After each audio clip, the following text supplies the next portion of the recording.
اس خواب کو دیکھنے کے بعد قارون بہت پریشان ہو گیا، اور صبح ہوتے ہی قارون نے خواب کی تعبیر بیان کرنے والوں سے تعبیر پوچھی اور کہا کہ کیا میرے خواب کی تعبیر یہ نہیں ہے کہ میں تمام لوگوں میں مالدار اور درجہ میں سب سے بڑا ہوں؟ آیا میں مالدار ہونے کی مناسبت سے لوگوں میں عقل مند ترین نہیں ہوں؟ انہوں نے جواب دیا، جی جناب عالی، آپ ہی ہیں۔ بس آپ کے لیے ضروری ہے کہ ایک ایسے کام کو سر انجام دیا جائے جس سے لوگ یہ سمجھ جائیں کہ آپ کس قدر قدرت رکھتے ہیں۔ قارون کا مشاور آگے آیا اور جھک کر کہا، آپ قدرت رکھتے ہیں کہ ایک عظیم الشان جشن کا اہتمام کیا جائے، بالکل اسی خواب کی طرح ہاتھی پر سوار ہو کر لوگوں کے درمیان سے گزریں۔ بس اسی طرح لوگوں پر آپ کی قدرت ظاہر ہوگی اور لوگ آپ کی قدر و منزلت کو سمجھ جائیں گے۔ یہ سن کر قارون کی آنکھیں چمکنے لگیں اور کہا، تم پر شاباش ہو، اس کام کو ابھی سر انجام دو۔ صبح ہوتے ہی قارون نے حکم دیا کہ تمام سناروں، لوہاروں اور درزیوں کو جمع کیا جائے۔ اس جشن کو منانے کے لیے بہت زیادہ سونا، چاندی اور جواہر کو خرچ کیا گیا، جبکہ اسی شہر کے لوگ مالی حالت خراب ہونے کی وجہ سے تنگ دستی اور بھوک و افلاس کی زندگی بھی بسر کر رہے تھے۔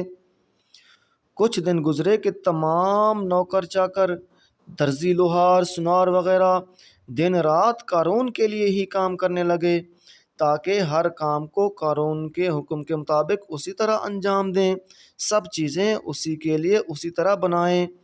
اس جشن کی خبر پورے شہر میں پہنچ گئی اور اس جشن کے متعلق لوگوں میں بہت ساری باتیں ہونے لگیں اور لوگ طرح طرح کی باتیں کرنے لگے اور قارون کی قدر و منزلت کے ہونے کے لیے اس پر بہت ساری باتیں کرنے لگے۔ موسیٰ کے دوست موسیٰ کے پاس آئے اور کہا کہ قارون خدا کی نافرمانی کرتا ہے اور وہ سرکشی بھی کرتا ہے۔ ایسا نہ ہو کہ لوگ یہ مان لیں کہ قارون ایک اچھا شخص ہے اور خدا بھی قارون کو پسند کرتا ہے اور لوگ پیغمبر خدا سے دور ہو جائیں، قارون کے گرد جمع ہونا شروع ہو جائیں۔ آپ بھی اللہ سے دعا کیوں نہیں کرتے کہ اللہ آپ کو بھی قارون کی طرح دولت عطا کر دے؟ حضرت موسیٰ علیہ السلام نے مسکرا کر جواب دیا کہ یہ خزانہ اس کے لیے آزمائش ہے۔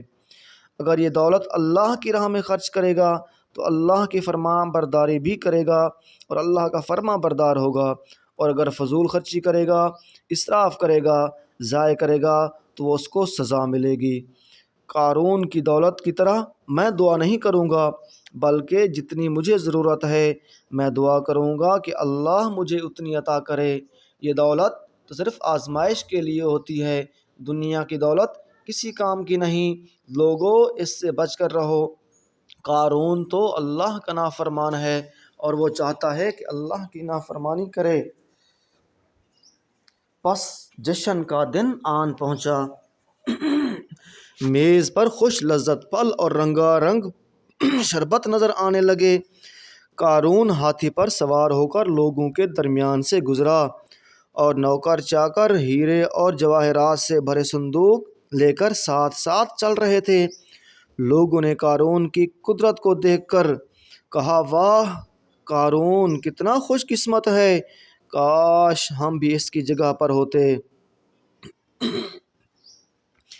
جشن کے بعد اس نے حکم دیا کہ جو کھانا بچ گیا ہے اس کو ایک جگہ رکھ کر آگ لگا دی جائے، جبکہ بہت سارے لوگ اسی شہر میں بھوکے تھے۔ اس نے کہا، آگ لگانا بہتر ہے تاکہ موسیٰ کے طرفدار لوگوں کو کھانا نہ ملے، اور کہا کہ اگر موسیٰ سچ بولتا ہے اور اس کا خدا سچا ہے تو اسے کہو ان غریبوں کے لیے مجھ سے مدد نہ مانگے، اگر وہ ایسا ہے تو ان غریبوں کو بھی اتنی دولت عطا کر دے جتنی کہ مجھے عطا کی ہے۔ قارون موسیٰ سے حسد کی وجہ سے چاہتا تھا کہ لوگ موسیٰ سے دور ہو جائیں تاکہ وہ خود موسیٰ کی جگہ لے لے۔ اس کے لیے اس نے بہت سوچا، بہت سارے منصوبے بنائے، بہت سارے جلسے کیے، پھر ایک جلسہ رکھا اور اس میں خواہش کی کہ موسیٰ اس میں آ کر لوگوں کو نصیحت کرے۔ جب حضرت موسیٰ علیہ السلام بولنا شروع کرتے ہیں تو وہ بھی ساتھ ساتھ بولنا شروع ہو گیا اور کہا کہ اے لوگو دوبارہ موسیٰ کے فریب میں نہ آؤ، یہ چاہتا ہے کہ تمہارا مال زکوٰۃ کے نام پر خود لے لے، کیا تم ایسا ہونے دو گے؟ کیا تم یہ چاہتے ہو؟ لوگ حضرت موسیٰ کی طرف شک سے دیکھنے لگے اور قارون نے کہا ہم اپنا مال نہیں دیں گے۔ اس نے کہا موسیٰ چاہتا ہے کہ جو دولت ہم نے اپنے علم اور محنت سے حاصل کی ہے وہ غریبوں میں تقسیم کر دیں، اگر اللہ چاہتا تو سب کو مال و دولت عطا کر دیتا، کیا میں غلط کہہ رہا ہوں؟ قارون اور اس کے طرف داروں کی باتیں سن کر تمام لوگ موسیٰ علیہ السلام کو شک سے دیکھنے لگے اور انہوں نے کہا ہم اپنا مال کسی کو نہیں دیں گے۔ اس نے کہا کہ موسیٰ چاہتا ہے کہ جو دولت ہم نے اپنے علم اور محنت سے حاصل کی ہے وہ غریبوں میں تقسیم کر دیں، اگر اللہ چاہتا تو سب کو مال و دولت عطا کر دیتا، کیا میں غلط کہہ رہا ہوں؟ سب لوگ قارون کے ساتھ ہونے لگے اور قارون کی بات سننے لگے۔ قارون اور اس کے طرفداروں کے لیے حضرت موسیٰ علیہ السلام کی کوششیں بے فائدہ رہیں۔ جب موسیٰ علیہ السلام ان سے مایوس ہو گئے تو دعا کی کہ اے خدا میں نے ان کو بہت سمجھایا لیکن وہ لوگ ٹھٹھا و مذاق کرتے ہیں، میری باتوں کو قبول نہیں کرتے، میری باتوں کا مذاق اڑاتے ہیں۔ میں تمہارا پیغمبر ہوں لیکن وہ مجھے جھٹلاتے ہیں، جو غریب اور ضرورت مند ہیں ان کی مدد نہیں کرتے۔ میں چاہتا ہوں کہ ان کے کردار کے مطابق ان کو سزا دی جائے۔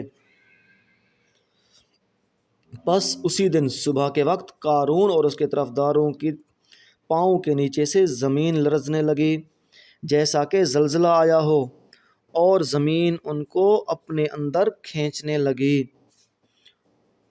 وہ لوگ جو کہتے تھے کہ ہم قارون جیسے ہوتے شکر کرنے لگے، وہ کہہ رہے تھے کہ اللہ نے ان کو سزا دی ہے اور شکر ہے کہ ہم ان میں سے نہیں ہیں۔